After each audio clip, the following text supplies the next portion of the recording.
tardes a todos. Hoy llegamos a la última materia de del GED. Entonces ya llegamos a estudios sociales. Y en estudios sociales básicamente vamos a cubrir historia de Estados Unidos, gobierno de Estados Unidos, este, civismo, conceptos básicos acerca de los gobiernos del mundo, quizás un poquito de historia del mundo, etcétera, etcétera. Todo depende de cómo andemos de tiempo. A cómo se ven las cosas, pues vamos muy bien de tiempo. Para el examen de casas este mes no tenemos un horario fijo, simplemente se pueden presentar a hacerlo entre 8:30 de la mañana y 1:30 de la tarde, empezando el miércoles. Entonces, esta semana no vamos a tener un horario fijo que digamos. Así que pues yo me voy a seguir conectando este todos los días, ya que ya ven que otras veces pues básicamente tenemos que ir todos juntos a tomar el examen, esta vez no. Simplemente nos dieron que vengan a esas horas, entre 8:30 de la mañana y 1:30 de la tarde, al Salón 121 a tomar su examen. Este, Presente, maestro, aquí. sí está bien. Buenas tardes, maestro. Hola, Buenas maestro. tardes. Buenas tardes. No ocupo uno de llamar, además simplemente llegar allí y decir que vamos a hacer el examen de casas, ¿verdad? Sí, es todo, sí, Ok. Maestro, espérame. sí. Maestro, yo tengo la cita el 21, ya la hice para el examen, pero no dieron el descuento de los $20. Ese No, día hice la cita y no, pues no lo encontré. no puso la clave, no era automático. Oh, Hay que poner pues la no. clave donde dice promo, hay que poner la clave. Ay, pues ya ni modo, ya lo pagué. Pues sí, ya ni modo. Maestro, Pero ¿cuál era la clave, maestro? Perdón. No sé. Decía Oh, promo abril, algo así, yo no me acuerdo mm, exactamente. Porque ok. acuérdense que ahí no salió en el. Sí, pues cuando entró ahí, pero cuando yo entré no pude, no apareció nada. Y dije, le voy a hablar, pero ay, no, dije, es una vergüenza, mejor, pues mejor lo pago, ya es para la vuelta. No, pues era ahí en el website, porque pues son cosas que Mm, yo no controlo, son cosas que aparecen. sí, pues, pero no me apareció nada a mí, por eso le digo. Igual si se hubiera regresado en el video, ahí aparece. Pues sí, pero no puedo, no Pues sabía. no, No, pues está sí. bien, entonces, lo tengo yo el 21 a las 8. Muy bien. Le puse el examen de lenguaje, español Sí, en lenguajes. Sí, sí. ese es, ¿verdad? Ese Ok, es, sí, ese es. ok, muy bien, gracias. Sí, de nada. maestro, una pregunta. Ey, Desde el miércoles en adelante podemos ir a hacer el casas test. sí, Ah, ok, gracias, maestro. sí, de nada. Maestro, disculpe, ¿de qué examen estaba hablando? Apenas me estaba conectando. Es que cada mes hacemos un examen de matemáticas. Se parece al que les hacen cuando se inscriben. Ok, Ese examen se repite. cada mes. Entonces, cada mes. Entonces, a los que acaban de entrar, pues todavía no. Ya está mayo. Ah, yo acabo de entrar ahorita en la final de semana, de Sí, mes. sí. ¿Me tocaría hasta mayo? Hasta mayo te toca, sí. Ok, gracias. Sí, de nada. También entró, pero ya estaba en la clase de la tarde, maestra. Ahí sí, sí le toca ir. Sí, porque sigue continuo. Estamos hablando de personas que este, son nuevas de a tiro, que acaban de entrar. Sí. Los que tienen continuidad, los que tienen matrícula continua, tienen que hacerlo. Sí. Entonces, la primera lección de hoy y la primera lección de sociales, vamos a aprender acerca de los tipos de gobierno.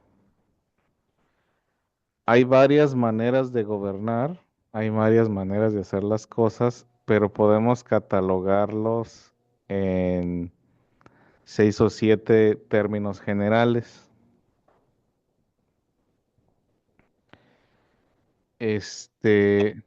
Lo primero es que tenemos que tener el entendimiento de ciertos términos, como lo que es un gobierno, lo que es una autoridad, lo que es la participación. Entonces, cuando hablamos de un gobierno, hablamos de la administración del día a día de un estado. Un estado siendo una entidad, básicamente un grupo de personas que deciden compartir una identidad, lingüística, histórica, económica, quizás hasta étnica, dependiendo del tipo de estado. Este, y básicamente el gobierno es quien se encarga de administrar el territorio y de administrar el orden, de administrar las finanzas. Entonces, cuando hablamos de un gobierno o de un estado, estamos hablando básicamente de esos términos. Ahora, la autoridad legal es básicamente que nosotros como ciudadanos tenemos un contrato con dicho gobierno para entonces dejarnos administrar. Entonces, el Estado tiene la capacidad de limitar nuestras acciones mediante la ley y nosotros como ciudadanos, al ser parte de ese Estado, aceptamos esas condiciones. Aunque claro, dependiendo del estilo de gobierno, esas condiciones pueden cambiar. Pero básicamente esa es la autoridad legal, que le estamos dando permiso al Estado básicamente a tener autoridad sobre nosotros y que nosotros vamos a respetar la ley y vamos a respetar la autoridad del Estado. Cuando hablamos de participación masiva, estamos hablando de la autodeterminación del grupo, donde básicamente podemos determinar la manera en que vamos a ser gobernados. Y una vez más, esto no aplica en todos los sistemas. Va a haber sistemas donde la participación masiva es completamente prohibida. Va a haber sistemas donde la participación masiva es, este, es por encima, pero en realidad no tiene consecuencia. Y hay sistemas donde la participación masiva, pues sí es. Entonces, básicamente, estos son conceptos que debemos de comprender a gran escala para poder entender cómo funciona un gobierno, ¿sí? Porque el gobierno es básicamente esa rama o esa administración que existe sobre el Estado. Y el Estado, pues básicamente es este conjunto de personas que deciden compartir una identidad dentro de un territorio. Porque también podemos tener identidades sin Estado o sin territorio, perdón. Y si no tienen territorio, pues no se les considera un Estado. Si no tienen su propio gobierno, pues no se les considera un Estado. Ya se les considera otra cosa. Preguntas.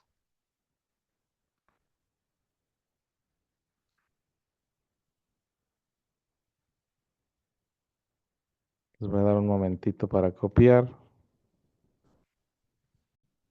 Estamos hablando que un derecho o que una ley o que una prohibición son estatutos que viven en la mente del colectivo, que nosotros como sociedad estamos de acuerdo a que sí, a que no, que nosotros como colectivos aceptamos la capacidad del Estado a limitarnos. Entonces, básicamente son cosas que no existen en la naturaleza, sino que nosotros como sociedad hemos decidido que así es.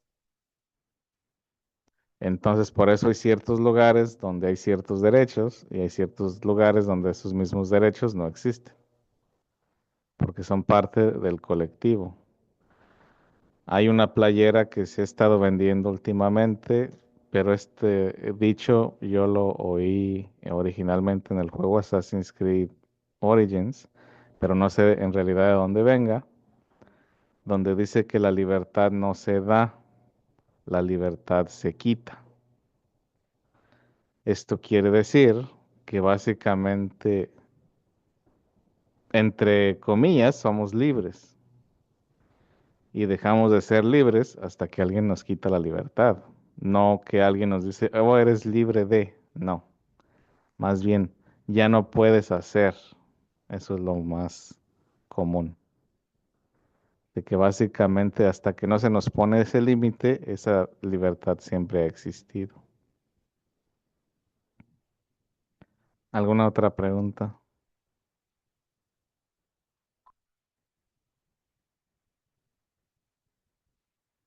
Y aquí estamos básicamente hablando de las reglas a nivel gobierno, porque hay otras reglas que no son de gobierno, pero con las cuales aún nos regimos.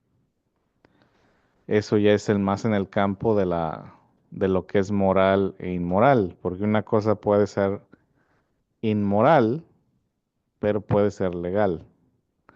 Entonces aquí también debemos de distinguir esos dos sistemas.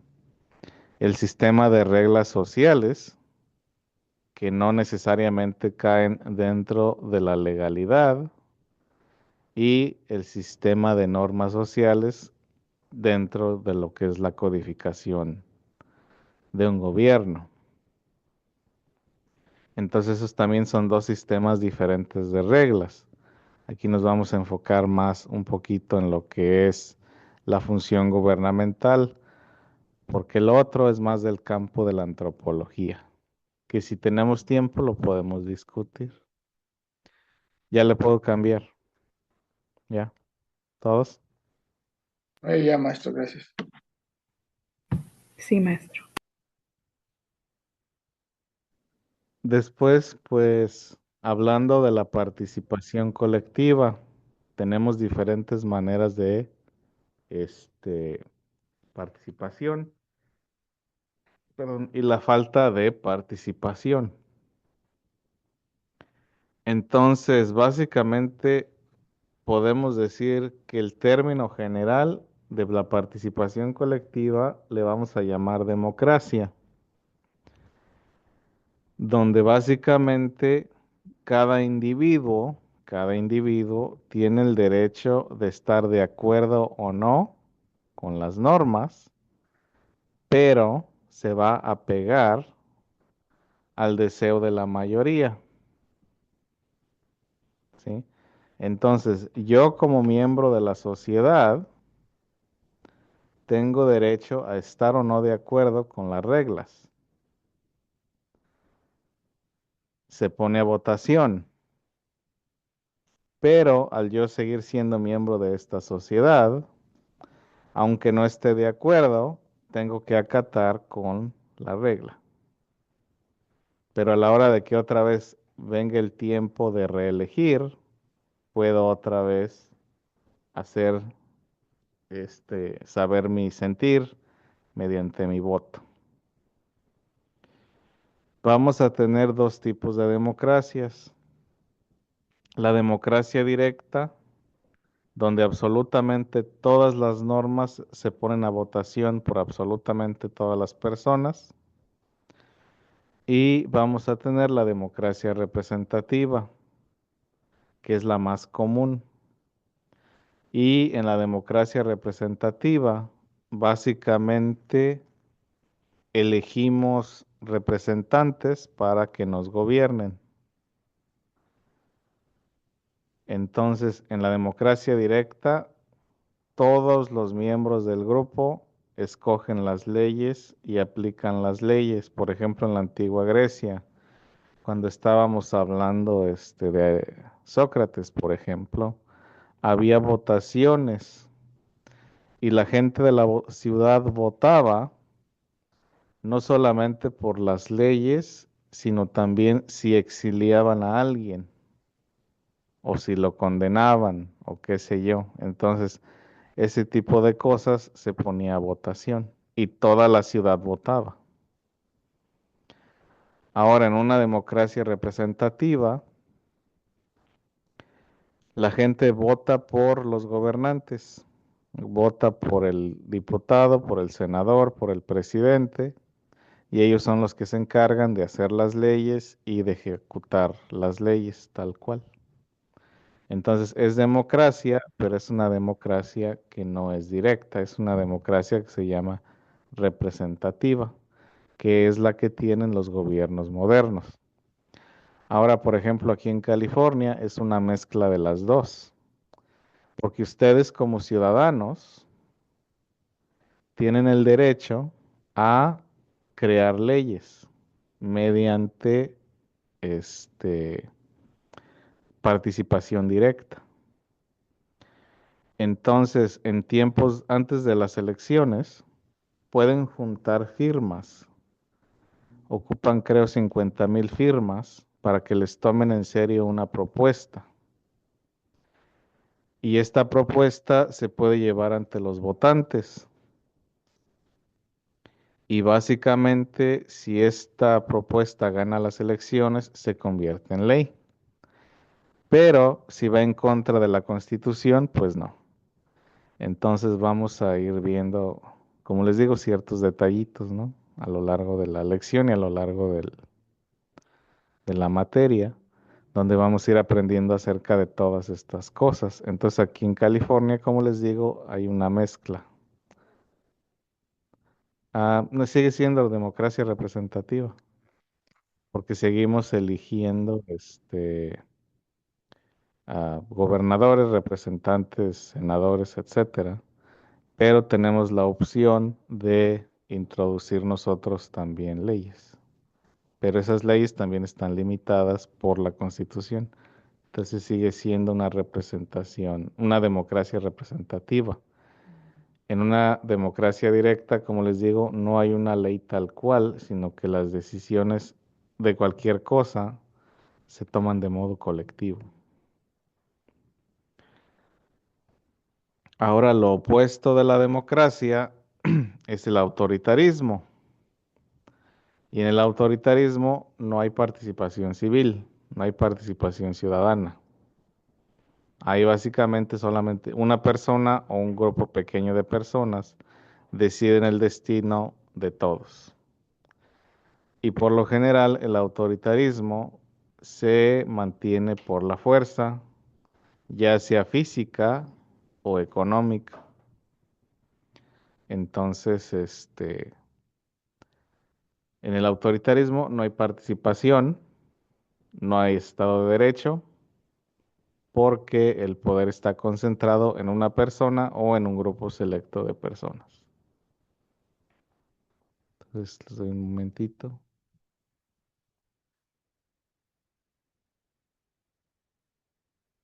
Entonces, dentro de la División General de Gobiernos, vamos a tener dos: gobiernos autocráticos y gobiernos democráticos. Entonces, como les explicaba anteriormente, en el gobierno autocrático, la gente no tiene ningún derecho a la participación. No hay participación ciudadana para nada, ¿sí? Básicamente, las órdenes vienen de arriba hacia abajo y se podría decir que la gente no tiene ningún derecho o tiene derechos pero muy limitados. O supuestamente en papel tiene derechos pero en práctica no. Ah, ¿En qué sentido? Al revés. En papel sí, pero en lo práctico no.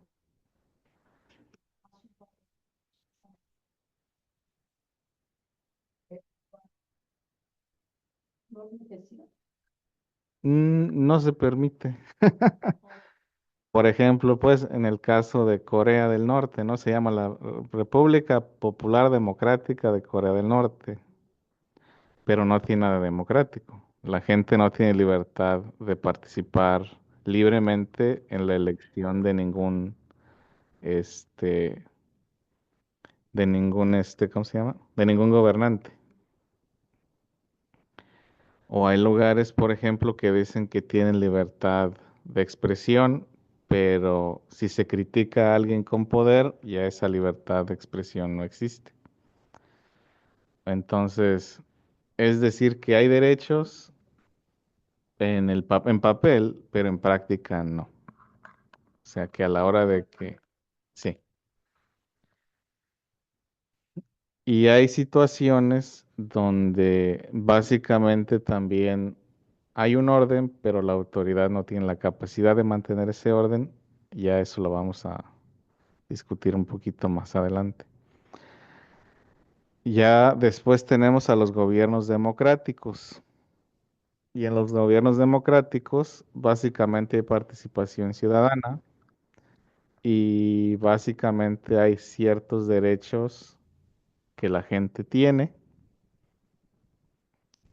que la gente goza de ciertas libertades y tiene la capacidad, como les digo, de cambiar la ley o de cambiar el gobierno.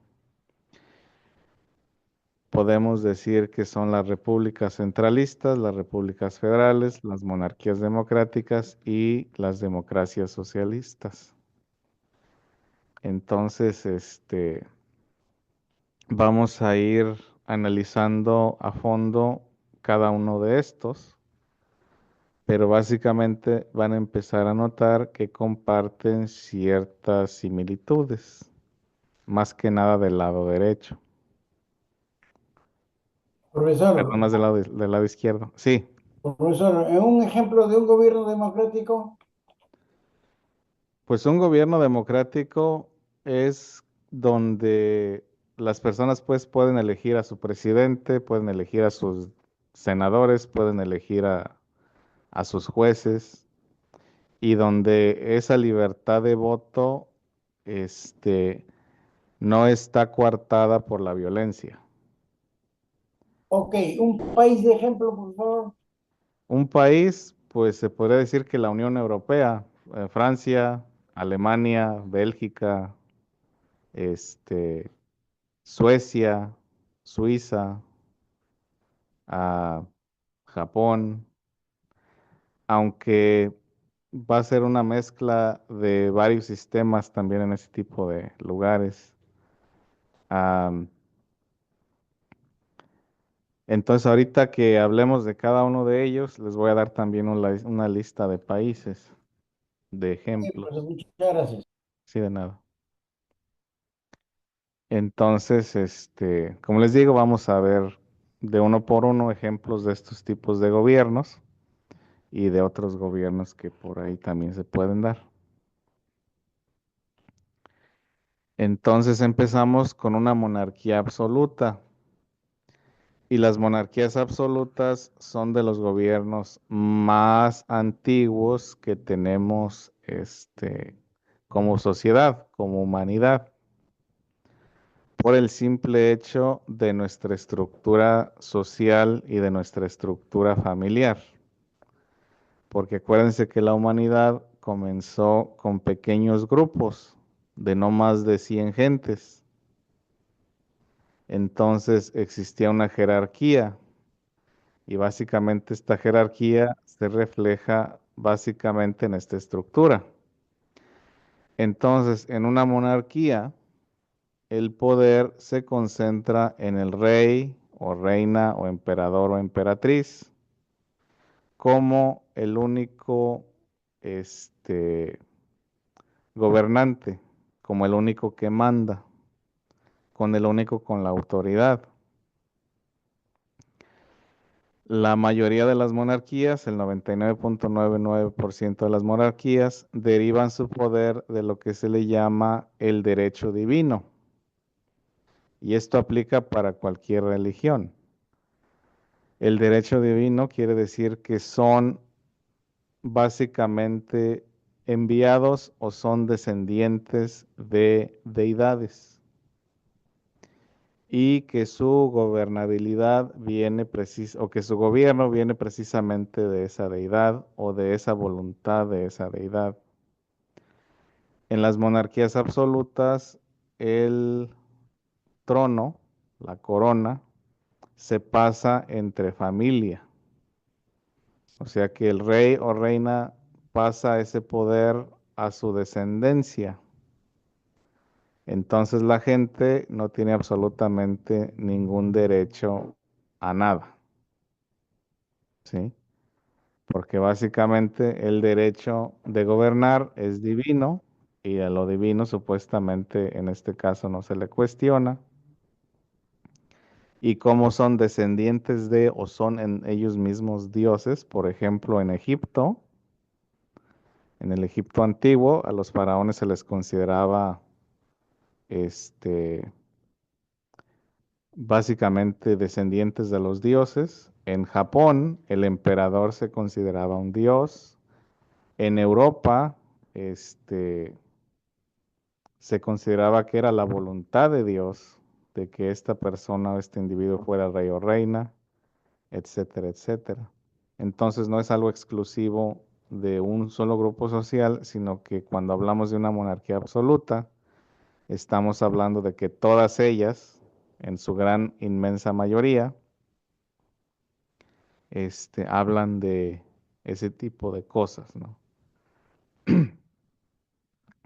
Entonces, al ser de mandato divino, el rey o la reina, el emperador o la emperatriz, es dueño básicamente de la vida de los demás. Y como les digo, en este caso, y en el caso de cualquier sociedad humana, es porque nosotros como colectivo así lo permitimos. Y el día que el colectivo dice que ya no, pues ya no. Pero mientras el colectivo lo tolera, así continúa. ¿Sí? Entonces, básicamente, se acepta tal cual, o la gente lo acepta tal cual. Entonces, ahorita, en este momento, en la edad moderna, ya este tipo de monarquías en Europa desaparecieron, pero siguen existiendo en el Medio Oriente y en pequeños países asiáticos. En el Medio Oriente, monarquías absolutas, tenemos Marruecos, Arabia Saudita, Jordania, Omán, en Asia nada más Brunei. Entonces, ahí se les llama, ¿cómo se les llama? Sultanes, sultanes.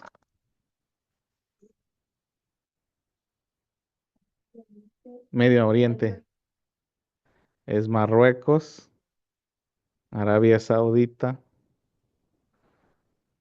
Omán, Jordania y en Asia es Brunei. Y hoy en día pues son islámicos, son lugares islámicos. Entonces son ya las únicas monarquías absolutas. Aunque técnicamente en Europa, técnicamente sigue existiendo una, pero no funciona como el resto. Viene siendo el Vaticano, porque el Papa es rey del Vaticano, políticamente hablando. Y a él pues lo eligen los, ¿cómo se llaman? Se me fue el avión. Los cardenales, Cardenales. gracias, gracias. Entonces, básicamente los cardenales eligen al Papa y el Papa es el rey. Entonces, es monarquía absoluta, pero como que es democracia, como pero no es democracia, etcétera, ¿no? Entonces, el caso del Vaticano es un caso especial.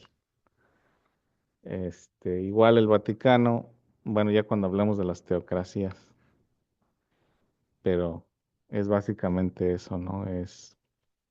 Este, es una monarquía absoluta. Entonces, cuando uno vive en una monarquía, uno no es un ciudadano, uno es un súbdito. Y aquel que no es parte de la nobleza es un plebeyo, ¿sí? Entonces, un súbdito no es dueño de nada, ni de su vida. Y como plebeyo no tiene voz ni voto, ni en su casa. ¿Por qué? Porque básicamente un noble o el rey es el que tiene derecho sobre hasta la familia del plebeyo. Entonces, cuando hablamos de una monarquía absoluta, estamos hablando que aquí eh, pues no existe ningún derecho, tal cual. ¿Sí? Preguntas. En el caso de España, que hablan de un rey y de una reina y eso, ¿no es eso tampoco? ¿O Ah, es no, diferente? ya no, es diferente.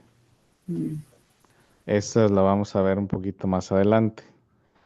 Entonces, todavía hay realeza europea, pero ya no como esta, ya no. Ya monarquías absolutas europeas ya no existen, ya han cambiado su modalidad, este, por varias revoluciones y por varias situaciones políticas.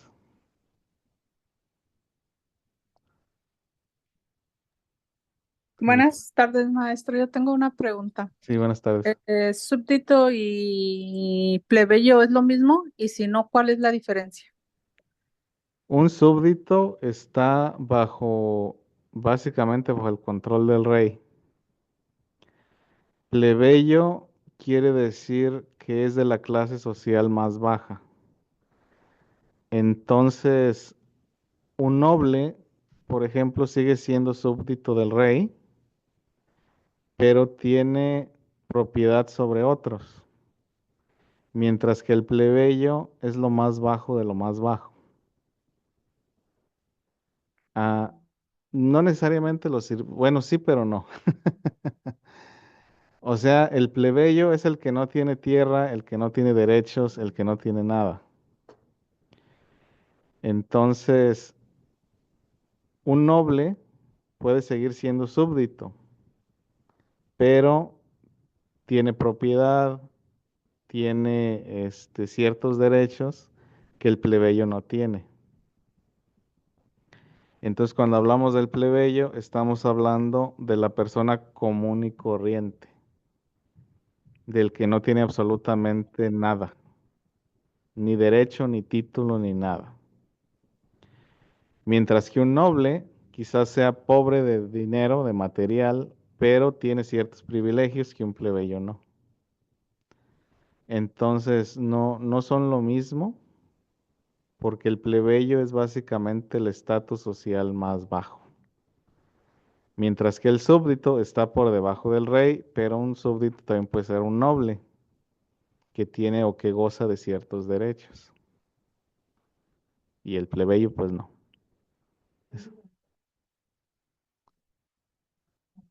La casta es diferente, sí.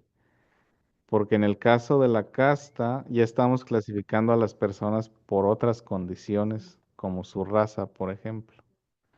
Entonces, antes de la conquista de América y antes de la introducción a la esclavitud africana, básicamente todos los plebeyos eran iguales.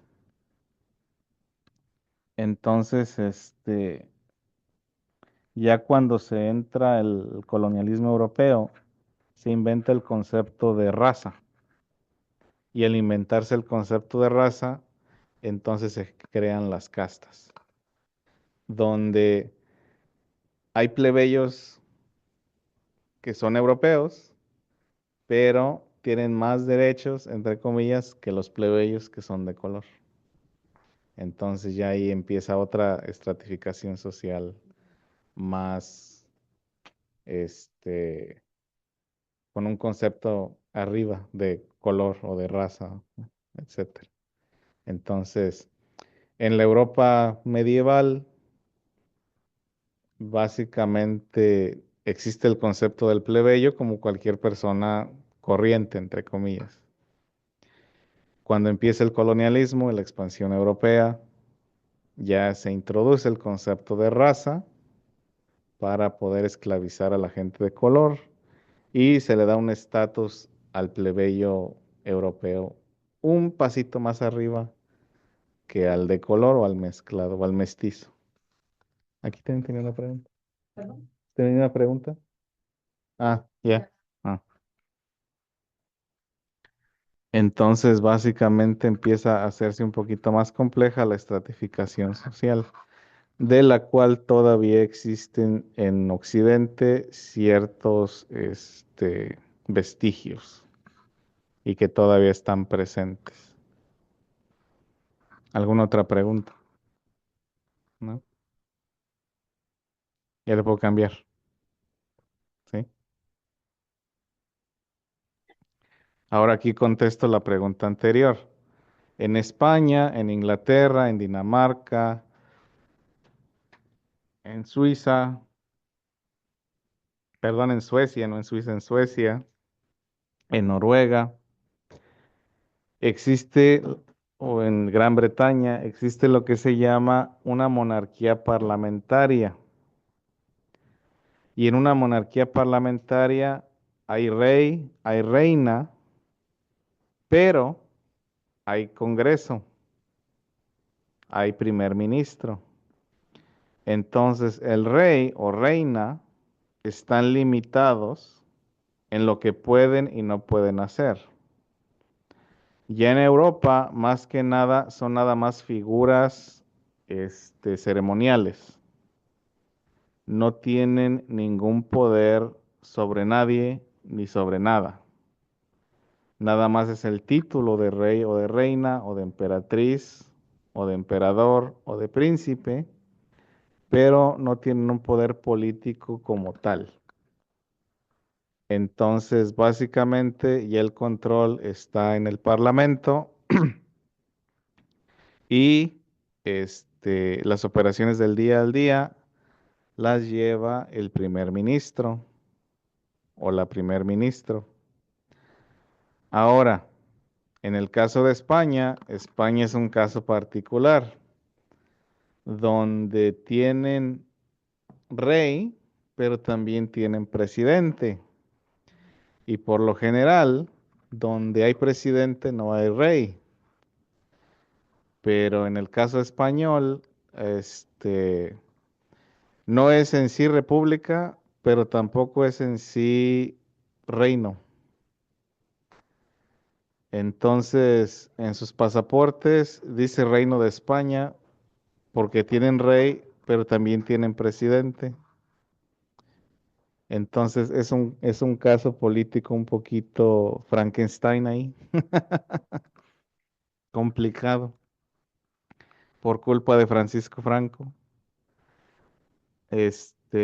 Porque básicamente él se convirtió en dictador, o sea que hubo una revolución democrática y existía una república española, pero los republicanos perdieron.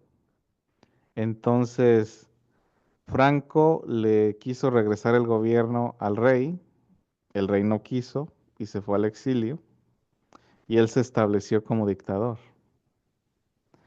Entonces, cuando muere Franco, regresa el rey, pero el rey abdica y hay elecciones y hay presidente, pero oficialmente España no es una república. Entonces son maniobras políticas. En el caso, por ejemplo, de Inglaterra, Inglaterra o la Gran Bretaña más bien, ha sido una democracia, una monarquía parlamentaria desde el siglo XIII, con la promulgación de la Carta Magna, porque los nobles ingleses no estaban conformes a la manera en que la monarquía iba. Entonces, en un compromiso,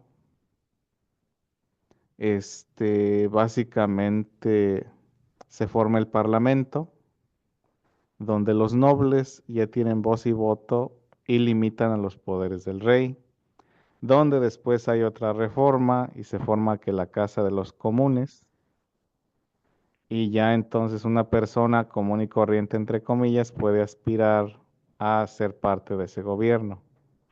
Entonces en la Gran Bretaña tenemos la Casa de los Señores, que básicamente son de descendencia noble y se pasan el título dentro de la familia.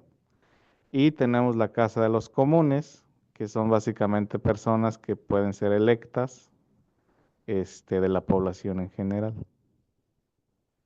Y ya el primer ministro, etcétera, etcétera, tienen un sistema que se llama sistema parlamentario, donde la gente elige sus representantes y estos representantes eligen al ejecutivo, que es muy diferente al sistema que tenemos en las Américas. Entonces en Europa, en las monarquías parlamentarias, así es como funciona este asunto, donde hay una elección. Esa elección se limita a los representantes y los representantes eligen al ejecutivo, eligen a los jueces, etcétera, etcétera. Y el día que el parlamento no se pone de acuerdo, tienen que reestructurar el gobierno otra vez. Entonces, esto existe mucho en, como les digo, la esfera europea y la esfera de influencia británica, lo que es Canadá, lo que es Australia, etcétera, ¿no?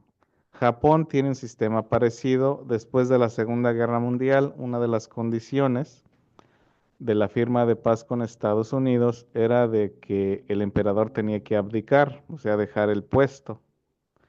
Pero como el emperador en la religión Shinto es divino,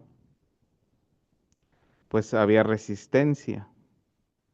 Entonces lo que hicieron fue un compromiso donde sí iban a democratizarse, pero no se iban a deshacer del emperador. Y una vez más, el papel del emperador se convertiría simplemente en un papel ceremonial. Y ya.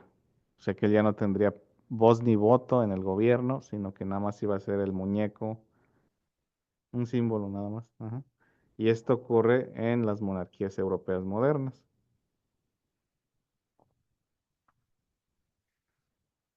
Preguntas. Técnicamente no aporta nada más que el papel. Sí, o sea, le pagan por estar ahí, Mm. igual que en Gran Bretaña y en el resto de Europa. Siguen viviendo del erario público, pero no tienen una función. Ahora, en el caso de la monarquía británica, sí hay funciones, pero estas están afuera de las islas británicas. Entonces, por ejemplo, la reina Inglaterra, la reina, bueno, ya no es, o el rey Carlos, ya no es la reina, se me olvidó. El rey Carlos tiene autoridad sobre Australia, tiene autoridad sobre Canadá, tiene autoridad sobre Nueva Zelanda. Se le llama que el Commonwealth. Entonces, ellos siguen siendo parte de lo que es la corona británica y a veces cuando hay disputas políticas, la reina en aquel entonces creo disolvió el parlamento de Australia porque no podían ponerse de acuerdo en establecer un gobierno nuevo. Entonces, básicamente ella los forzó a que se reestructuraran. En, en Londres ella no puede hacer eso, pero en Canberra sí. Entonces, también la corona británica tiene ciertas autoridades políticas en otros lados, porque técnicamente todavía son dependencias de la corona, aunque no directamente del gobierno británico tal cual. En Canadá todavía se manda que el gobernador general, que está por encima del primer ministro, pero Canadá ha tenido como ya una independencia más independiente, entre comillas, desde los años 80. Entonces, aún la corona británica les manda que el gobernador general, pero el gobernador general no se mete en sí en los asuntos internos del país, aunque siguen siendo parte de la corona británica. ¿Sí? Entonces, cuando hablamos de figuras ceremoniales, pues nada más estamos hablando de la tradición, de que en realidad no tienen poder ahí. Y de que se les tiene cierto respeto y bla, bla, bla, bla, pero esas ya son más normas culturales también. Aunque en el caso de la Gran Bretaña, por ejemplo, sí está prohibido burlarse de la familia real. Entonces no se pueden publicar obscenidades o chistes que no están aprobados por la corona. Entonces, por ejemplo, aquí programas estadounidenses que a veces se transmiten allá, sí son censurados cuando van a hablar de la realeza, porque no es permitido, no es legal allá. Entonces, como les decía, hay cosas que existen en ciertos lugares y hay cosas que no existen. ¿Sí? ¿Alguna otra pregunta? ¿No? Ya lo puedo cambiar. Sí, maestro. Muy bien. Sí, maestro, está bien. Después tenemos la teocracia, y la teocracia está basada en una religión. Y puede haber teocracias autocráticas y puede haber teocracias, entre comillas, democráticas. Entonces, básicamente quien pone las reglas es el clero.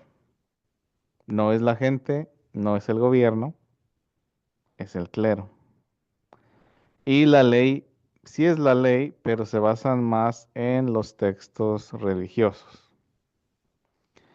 Entonces, la única teocracia, por ejemplo, en Europa que existe es... Ah, no es cierto, son dos. Se me va el avión. Pero una es más abierta que la otra. El Vaticano es la única monarquía absoluta en Europa y la única monarquía teocrática en Europa. Absoluta. En Inglaterra o en la Gran Bretaña, no son dos cosas diferentes. El rey, y sigo yo con la reina, el rey Carlos es cabeza del Estado, o sea, es el rey, pero también es la cabeza de la iglesia anglicana. Anglicana. La iglesia anglicana la creó Enrique VIII porque se quería divorciar de, de su esposa, que era de España, pero la iglesia católica prohíbe el divorcio. Y en aquellos tiempos ya había empezado los movimientos de reforma en Europa. Entonces ya Martín Lutero había expuesto sus 500 tesis, ya empezaba un cisma en el cristianismo europeo y Enrique VIII aprovechó esta debilidad política y fundó la Iglesia Anglicana, donde se permite el divorcio. Entonces, básicamente, como no podía regresarla a España y no podía hacerle otra cosa para evitar una guerra, perdón, la encerró en la Torre de Londres. Sí, entonces la mantuvo ahí por el resto de sus días, porque no le podía dar un hijo varón. Entonces, Enrique VIII cambiaba de esposas como cambiaba, bueno, más bien como, porque él tampoco no se cambiaba la ropa interior. Este, entonces, ¿eh? Está en la historia, sí. Este, hay documentación que dicen que él olía horrible, aunque se perfumara. Este, el, no, pues tenía hijas, pero quería hijos varones y supuestamente pues las esposas no le daban los hijos varones. Entonces a las esposas que no eran así realeza de alta alcurnia, les mochaba el pescuezo. Sí, y a la otra que era de España, pues ella no, porque ella era hermana del rey. Entonces para evitar guerras, pues nada más se divorció, la encerró, la mantuvo cautiva, pero a las otras sí les daba chicharrón. Este, y él fundó su iglesia y él se proclamó la cabeza de la iglesia.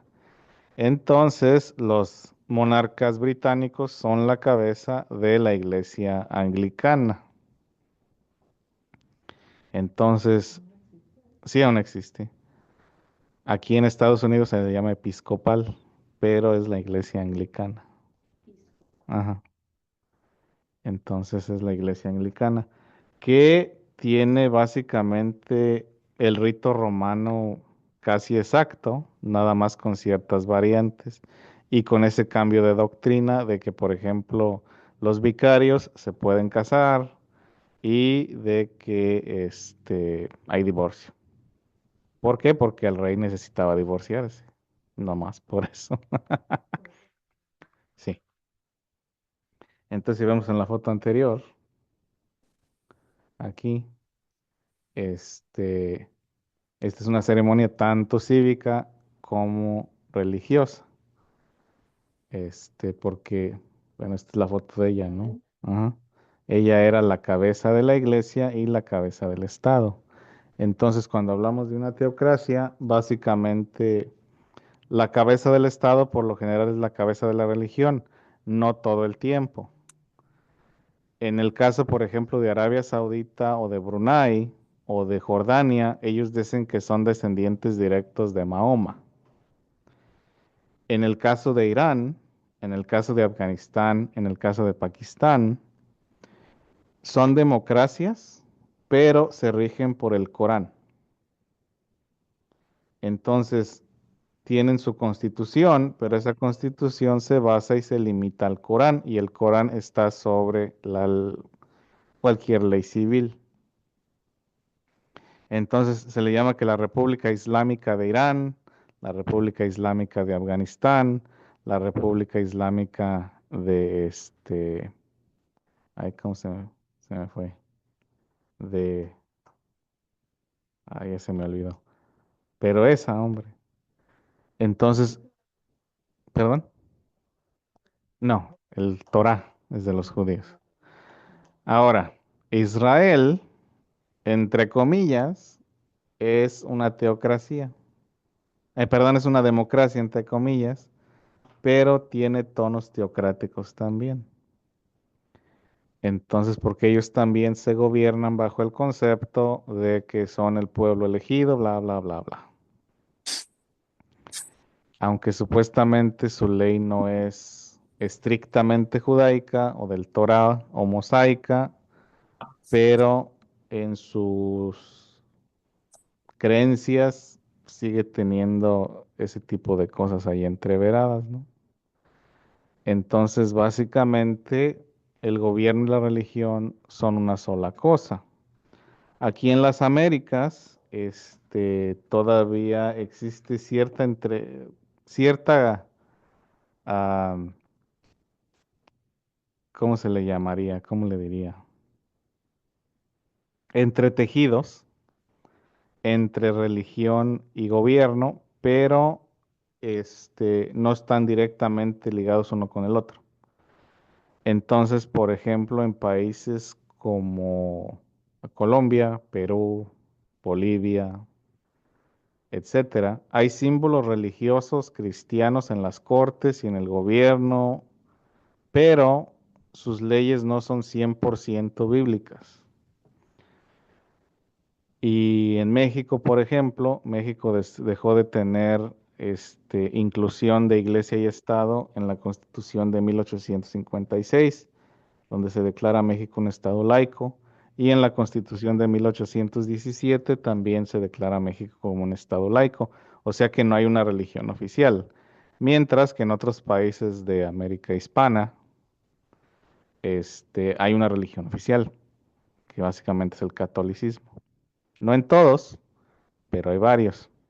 Igualmente en Italia, país donde está el Vaticano, que el Vaticano es un país independiente, pero en Italia también, por ejemplo, el gobierno utiliza simbología católica.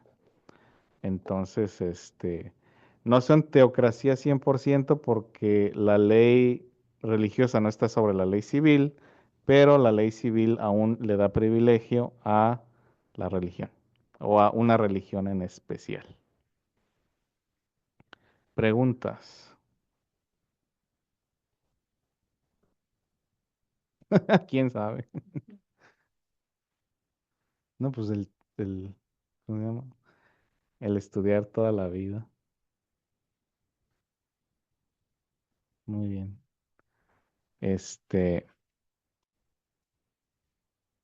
Ahorita la mayoría de las democracias pues se pueden considerar como seculares, como laicas, o sea, no sobreponen o no le dan preferencia a una religión.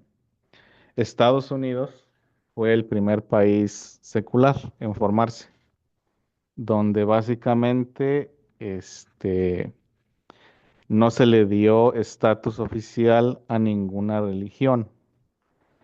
Porque básicamente, y esto lo vamos a estudiar un poquito más cuando empecemos a ver lo que es el origen de Estados Unidos, porque es el producto básicamente de la reforma, ah, o de las guerras de reforma en Europa, de la guerra de los 100 años. Básicamente la religión dominante en Europa era el catolicismo, en Europa occidental, aclarando, era el catolicismo. Entonces el rey, el papa era el que ponía y quitaba reyes, etcétera, etcétera. Ya con las reformas protestantes de Lutero y ya después Calvin, etcétera, etcétera, hay guerras entre las varias sectas religiosas. Y muchas de esas sectas religiosas llegan a lo que hoy es la costa este de Estados Unidos y forman sus colonias. Y pues básicamente se quiere formar un gobierno libre de esos conflictos religiosos. Entonces, cuando Estados Unidos se independiza, se convierte en el primer país secular del mundo, donde no existe una religión oficial, donde donde en Europa sí lo había, y donde en América hispana también lo había. Como les digo, con la excepción de México, pero 30 años después de su independencia.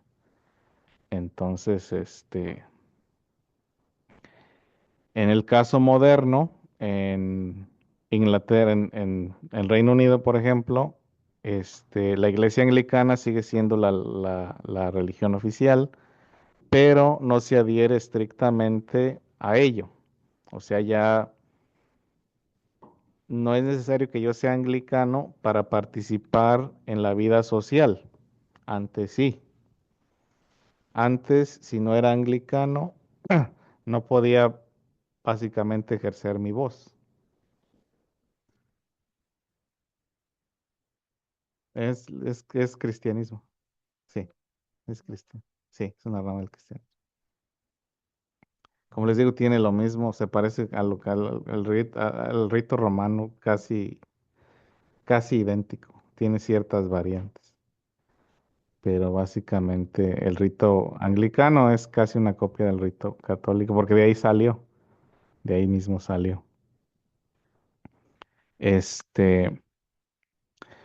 Entonces, por ejemplo, Isaac Newton, el que vimos en ciencias, él para poder ser un profesor en Oxford, tenía que ordenarse como ministro anglicano. Él no tenía esas creencias, pero para poder seguir adelante tenía que por lo menos pretender. A los católicos se les tenía muchas prohibiciones y muchas limitaciones. No podían tener iglesias, etcétera, etcétera. Entonces, igualmente en Francia, por ejemplo, se les perseguía a los que no eran católicos, en España no se diga, con la Inquisición, etcétera, etcétera. Entonces, era una revoltura con eso de las religiones oficiales. Y como les digo, Estados Unidos fue el primer país que dijo, no vamos a entrar en esas cosas. ¿Necesitan tiempo para copiar o puedo cambiar? ¿Qué tal en casa? ¿Necesitan Ya, tiempo? ya acabé yo, antes los demás, maestra. Está bien, maestro, no Yo se también. preocupe. Está bien. Muy bien. Y ya después tenemos la primera democracia, que es la República Centralizada. Y en la República Centralizada tenemos derechos, tenemos obligaciones, elegimos a nuestros gobernantes, elegimos a nuestros representantes, pero el control está hegemonizado. Eso quiere decir que cualquier asunto lo maneja el gobierno nacional, cualquier asunto. Este tipo de gobierno es común o es el gobierno, el estilo en Francia, este, básicamente en lugares donde hay departamentos o donde hay provincias, este es el sistema de gobierno. En el caso de México, tenemos estados, pero es más a lo central que a lo federal, o que a lo, es más a lo central que a lo federal, y ahorita explico la diferencia, o por qué doy este ángulo. Pero en sí, en la República Centralizada, existe un solo tipo de administración, o sea que no hay delegación local. Todo viene desde arriba, de que sí, tenemos el derecho a elegir presidente, tenemos el derecho a elegir diputado, tenemos el derecho a elegir senador o lo que quieran, pero básicamente lo único que vamos a hacer es eso. De ahí en fuera, el resto de la burocracia es nacional. La policía es nacional y tiene jurisdicción en todos lados. Las cortes son nacionales y tienen jurisdicción en todos lados. La educación es nacional y tiene jurisdicción en todos lados. Los registros civiles, ya sea registro de nacimiento, registro de muerte, registro de matrimonio, todo eso es en cortes a nivel nacional. Todos esos asuntos se tienen que arreglar básicamente en la capital nacional, a menos de que existan extensiones, pero básicamente es un solo gobierno para todo, ¿sí? Entonces aquí hay democracia, hay derechos, hay libertad, pero mi administración del día al día es hegemónica, es de una sola entidad.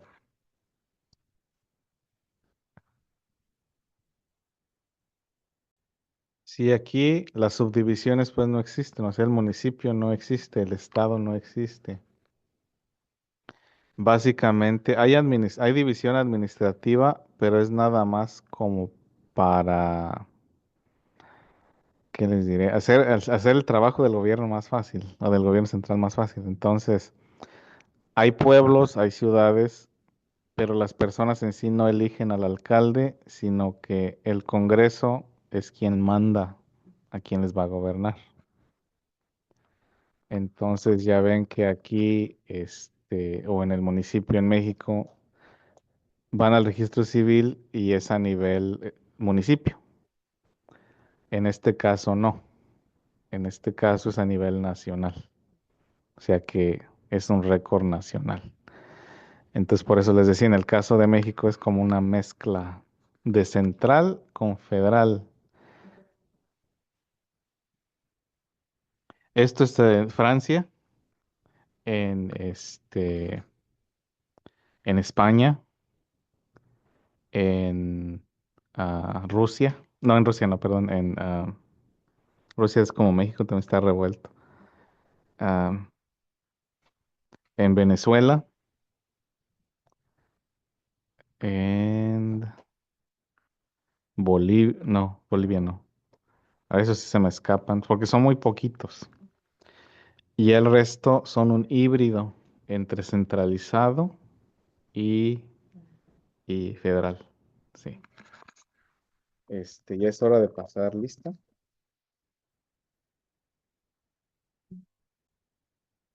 Muy bien. Después tenemos a la República Federal.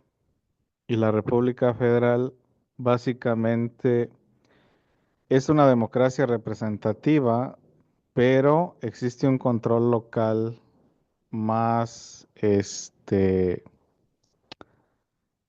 ¿cómo se llama? Se me va el tren. Existe un control local más riguroso, ¿sí? De que existe una nación-estado como tal, y esta nación-estado está subdividida en lugares autónomos, que básicamente tienen la capacidad de autogobernarse, pero tienen lealtad a ese gobierno central.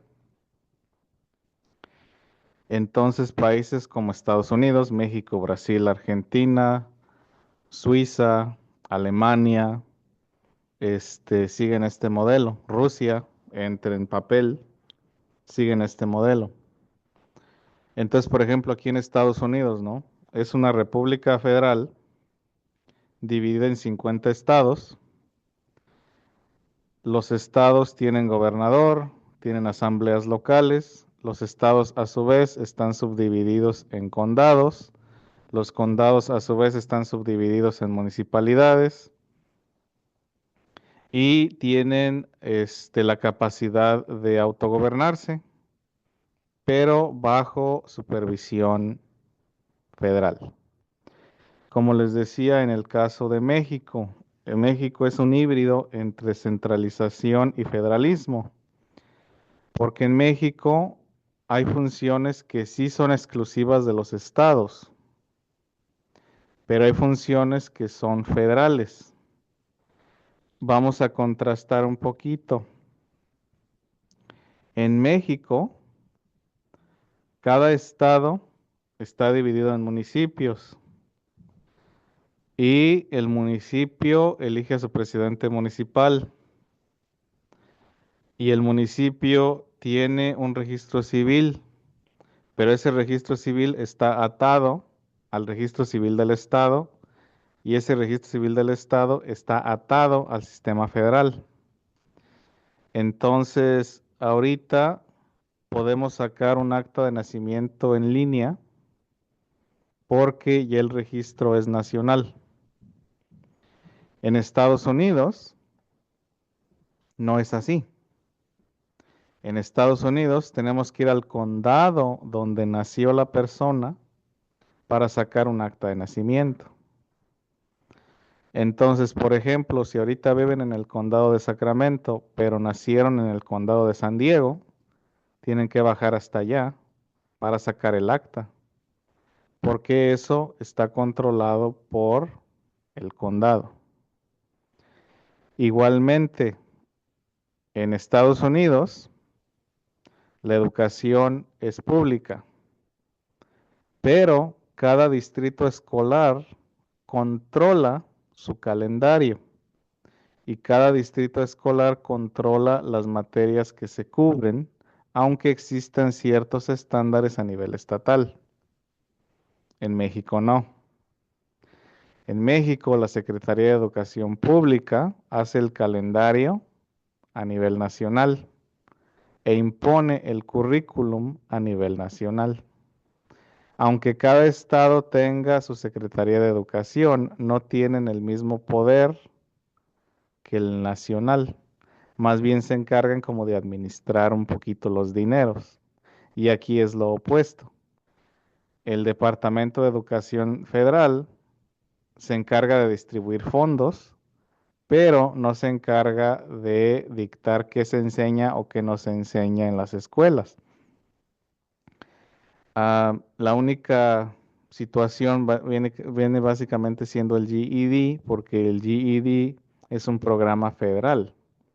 Este se diseñó para que los veteranos de la Segunda Guerra Mundial que no habían terminado su high school pudieran terminarla para aprovechar la beca de educación superior.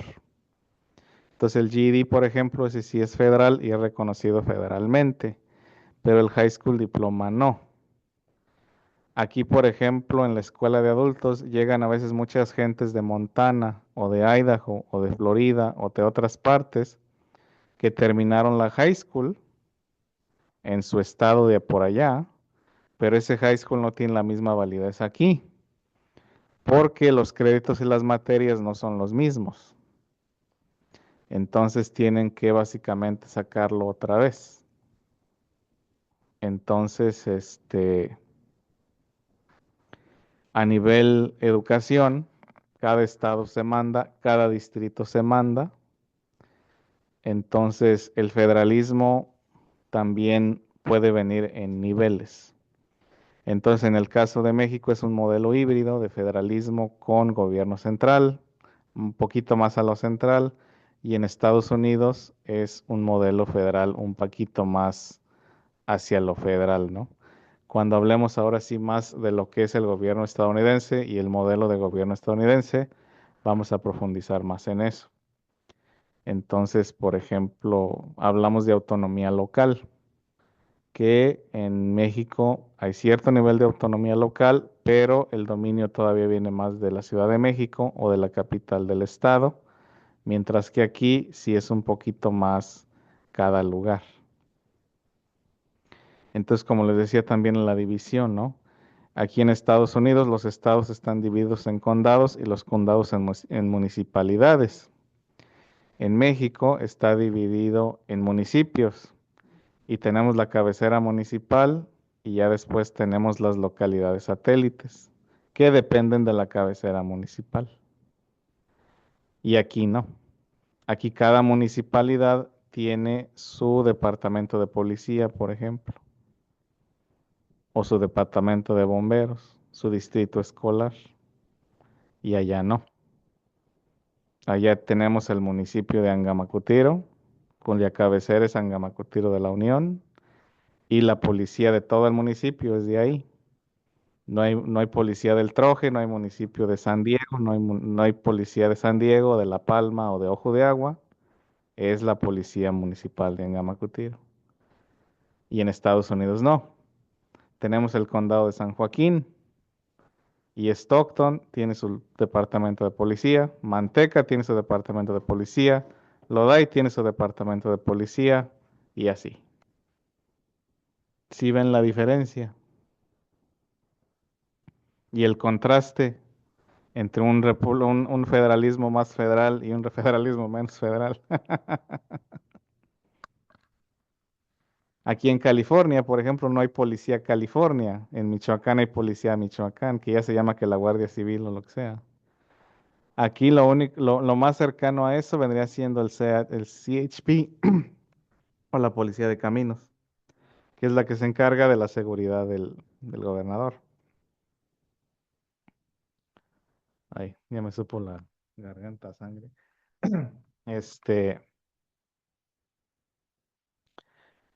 Cosa que no existe en otros lados. Bueno, en otros estados se llaman que los troopers. Y esos también tienen una jurisdicción específica más que nada los caminos. Pero en el caso de México, pues tenemos las policías estatales y la policía federal.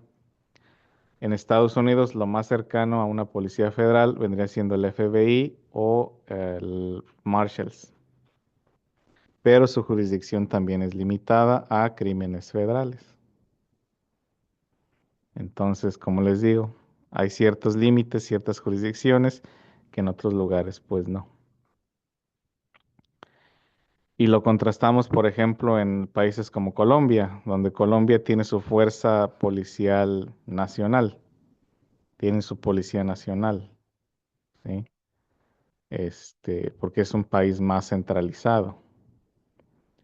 Entonces ahí no hay departamentos de policía individuales, sino que es una policía nacional. Igual en Francia es una policía nacional, en España es una guardia nacional también. Entonces esa es la diferencia, ¿no? Entre cuando hablamos de un gobierno federal a un gobierno federal, a un gobierno centralizado o más centralizado. ¿Y cuáles podrían ser las ventajas y desventajas, profesor, de que esté así? La ventaja del gobierno federal o federalizado es de que hay más control local. O sea, nosotros como personas aquí en el lugar sabemos más lo que necesitamos o lo que podemos o no podemos hacer. Entonces, basado en esas necesidades, podemos generar nuestras propias reglas y gobernarnos desde esas reglas. Mientras que en un sistema más centralizado, las reglas vienen desde la capital. Y la gente en la capital quizás en realidad no conozcan las condiciones reales de nosotros y nos imponen reglas que quizás no sean realistas para nosotros. Mm, ujú.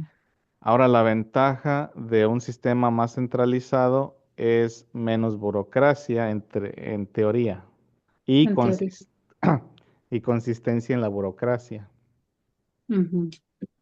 Entonces, como les decía de las actas de nacimiento, de que por razones de la vida, como les digo, hagan de cuenta, nací en San Diego, pero me moví para el norte, tengo que ir hasta San Diego a sacar el acta. Mm. Y en un sistema central no. Ahora con la tecnología, pues ya puedo ir a la oficina de registro civil más cercana y me dan el papel.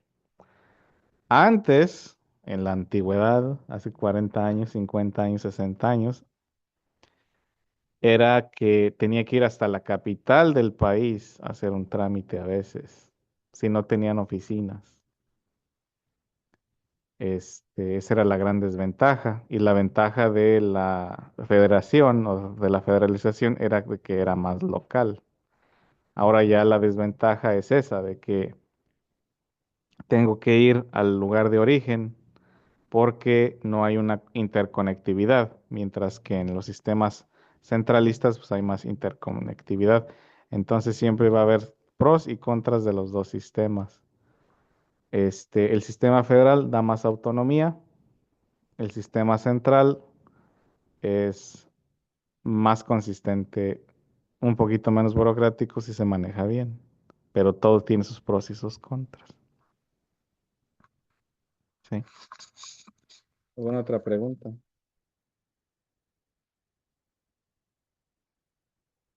Déjenles doy espacio. Voy por un trago de agua.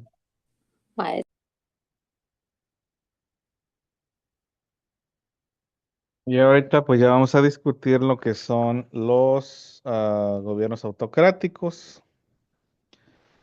Y básicamente, igual que la monarquía absoluta, la dictadura no da ningún derecho a nadie.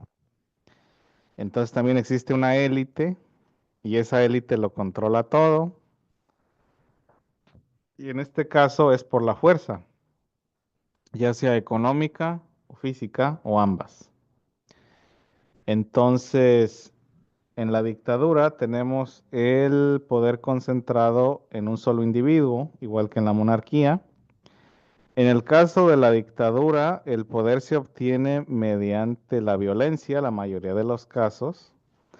Sí hay herencias a veces donde se lo pasan entre familias, ah, pero en muchos de los casos, una vez que el dictador muere, hay violencia y el que gana la violencia se impone de dictador. Ah, las dictaduras por lo general se autonombran democracias, como les decía Corea, Venezuela, Cuba, Nicaragua, El Salvador. Ahorita está entrando en un periodo de dictadura.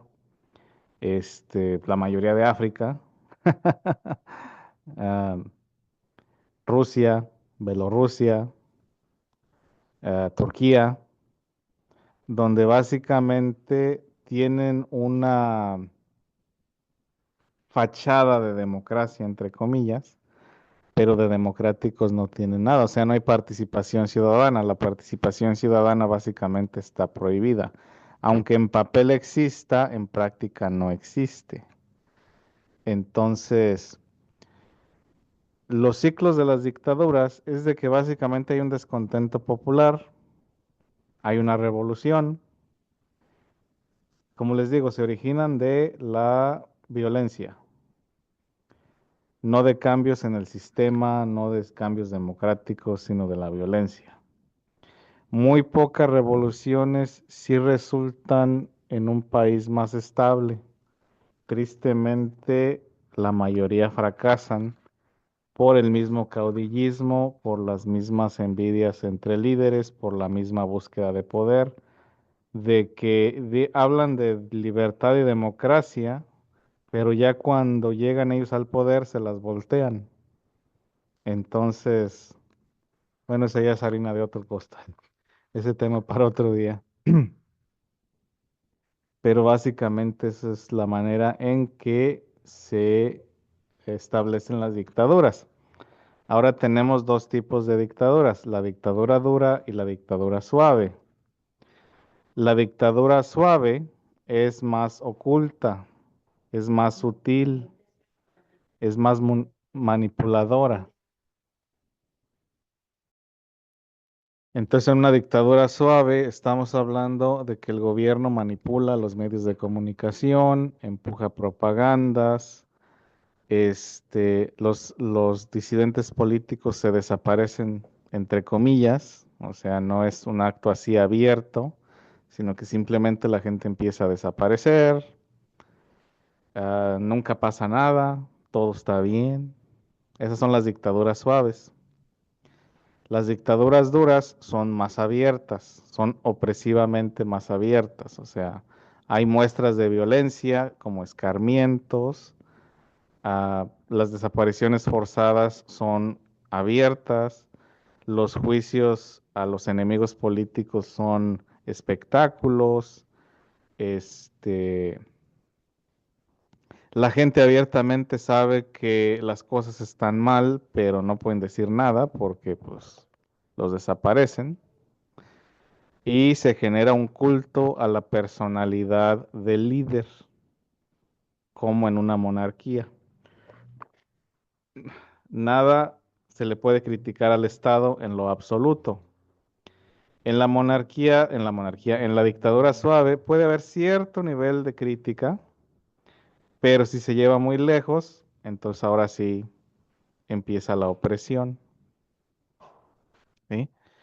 Entonces, por ejemplo, una dictadura dura viene siendo Cuba, viene siendo Corea del Norte, este, dictaduras más suaves viene siendo en México. Ahora está un poquito más suave que antes, porque antes era una dictadura suave, pero un poquito más dura. Ahorita ya se suavizó un poquito más, pero sigue siendo o sigue cayendo dentro de esta categoría. No importa el partido político, es más la estructura del sistema. Este, Estados Unidos está cayendo dentro de este rango en los últimos 15 años más o menos. Este, entonces, Rusia empezó como una dictadura fuerte, cayó a una dictadura suave y otra vez una dictadura dura. Entonces, esa es la diferencia entre las dos. En la dictadura suave, superficialmente se tiene una sensación de libertad, entre comillas, ¿no? Entonces, mientras no se ataque al sistema muy directamente, mientras no se disturbe el balance de poder, no hay problema. Y en la dictadura fuerte o en la dictadura dura no es así. Cualquier percepción de falta de respeto al líder o al sistema inmediatamente es eliminado y como les digo, todo es un espectáculo de terror para mantener a la gente asustada. Preguntas.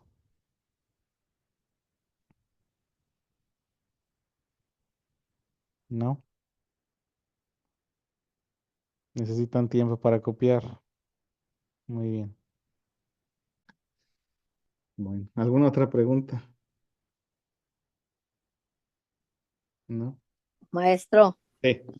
entonces, como las redes sociales han ayudado a ser mejor Han en, han en un caso, democratizado, pero no. A veces resultan peor. Porque básicamente, como lo expliqué la otra vez, o no lo expliqué, sino lo comentamos cuando estábamos haciendo el ensayo. Cualquier persona puede inventar cualquier cosa y sin control alguno. Entonces la gente se la cree sin verificarlo dos veces, sin investigarlo. Entonces una mentira se puede expandir como una flama con gasolina y es muy difícil ya extinguirla o apagarla. Entonces las redes sociales tienen ese doble filo. Puede ser una herramienta de democratización, pero también puede ser una herramienta de opresión. Y los sistemas opresivos han entendido cómo funciona lo que acabo de decir, con la contratación de troles, con la contratación de bots, donde se puede manipular la opinión pública, porque básicamente se puede comenzar cualquier chisme y este se propaga y se propaga y se propaga y ya es imposible contenerlo. Entonces, las redes sociales nos pueden servir, sí, como una herramienta de democratización y de básicamente crear un sistema donde cada individuo se puede expresar, pero también puede ser utilizado para oprimir voces disidentes. Entonces, es un arma de doble filo muy, muy peligrosa. Sí, En el caso tenemos del que tener Salvador, mucho cuidado. sí, mucho cuidado. ¿Alguna otra pregunta? sí, en el caso de El Salvador dijo que era una dictadura o se está volviendo una dictadura dura. Sí, porque Casi. básicamente no hay Estado de Derecho. El presidente Bukele, pues básicamente violó su constitución porque ahí decía que no hay reelección. Y el simple hecho de traer un tatuaje o de acusar a alguien de pandillero es suficiente para encarcelarlos. Entonces ya eso se utiliza como una herramienta de opresión a la oposición. O sea, cualquier persona que vaya en contra de lo que el sistema dice, lo pueden simplemente acusar de esta manera y ya lo encierran toda la vida. Y es una manera de silenciar a la gente. Entonces, está llegando esta transición de seguridad, entre comillas, pero ya como una herramienta de opresión, no como una manera de mantener a la gente segura. Entonces ya se puede declarar que el tatuaje de una mariposa es ya de pandillas y ya cualquier persona con el tatuaje de mariposas que esté en contra de lo que yo digo me lo puede echar al bote. Entonces ahí ya deja de existir el Estado de Derecho y deja de existir, en cierta manera, la libertad. Y no puede abogar a alguien por ellos, No, como pues la ONU. esos sistemas internacionales en realidad no tienen jurisdicción y no tienen dientes. No pueden hacer nada. Simplemente son organizaciones bien intencionadas, pero a la hora de la hora cada país hace lo que quiere. No hay, no hay no hay una consecuencia real. No. Maestro, entonces, como por ejemplo el presidente dice que él quiere reelegirse y que puede quitar eso de la Constitución, ¿también lo puede lograr si quiere? Para eso tiene que cambiar la Constitución y hay reglamentos. Pero como les mencionaba al principio, la libertad no se da, se quita. Entonces, si el pueblo permite que eso pase, si las personas encargadas del orden permiten que eso pase, pues va a pasar. Porque básicamente la ley no es más que, como les decía al principio, una idea colectiva donde nosotros estamos de acuerdo en respetar esa idea colectiva. Pero si los que están arriba Lo no siguen, permiten. lo permiten, pues ¿qué va a hacer uno? No puede hacer nada. No tiene la capacidad de hacerlo. Entonces, por ejemplo, la Constitución de Estados Unidos desde 1945 dice que una persona no se puede reelegir más de 2 veces. Es una enmienda en la Constitución. Y para cambiar la Constitución se necesitan 2/3 partes de los congresos locales y 2/3 partes del Senado y de la Casa de Representantes. Entonces, legalmente tendrían que cambiar la Constitución y crear una nueva enmienda para cambiar la Constitución. No es nada más decir yo lo voy a hacer porque yo soy el presidente. Así no funciona el sistema. Sin embargo, si aquellos que están a cargo de que se haga respetar la ley no hacen respetar la ley, pues la ley no es nada más que palabras que se lleva el viento. O sea, como les decía al principio, todas estas son construcciones humanas. Esto no existe en la naturaleza. Nosotros nos regimos por nuestras propias ideas. Y básicamente las cosas se hacen porque nosotros como humanos estamos de acuerdo en hacerlas de esa manera. Y ya si no se las hacemos de esa manera, pues no pasa nada. O sea, el poder o la capacidad de hacer algo existe hasta que algo más lo limita. Y si no existe ese límite, pues el que tiene la capacidad lo va a hacer. O sea, ese es el estado del mundo en general. Nosotros como sociedad, pues sí, tenemos el derecho, o decimos que tenemos el derecho, o que la ley existe, pero en práctica, ¿hasta dónde? ¿Cómo? Y básicamente eso es un contrato entre los individuos, como les decía al principio. Entonces, en estos casos, pues es el presidente o es el qué sé yo.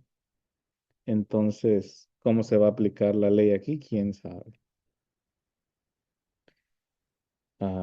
Uno lo que puede hacer dentro del margen legal o del marco legal, pues es votar, ¿no? Mientras existe el derecho de votar. Pero como les digo, estas son situaciones donde pues uno en realidad, como persona común y corriente, vive al yugo, al deseo del que tiene influencia, del que tiene poder, del que tiene dinero. Entonces, se oye cínico, se oye pesimista, pero en mi opinión, pues es lo que es. Muy bien, pues sería todo por hoy. Nos vemos mañana. Que tengan muy buena tarde. En una nota muy triste. Gracias, profesor. Hasta mañana. Hasta mañana. Gracias, buen Gracias, día. maestra. Hasta mañana.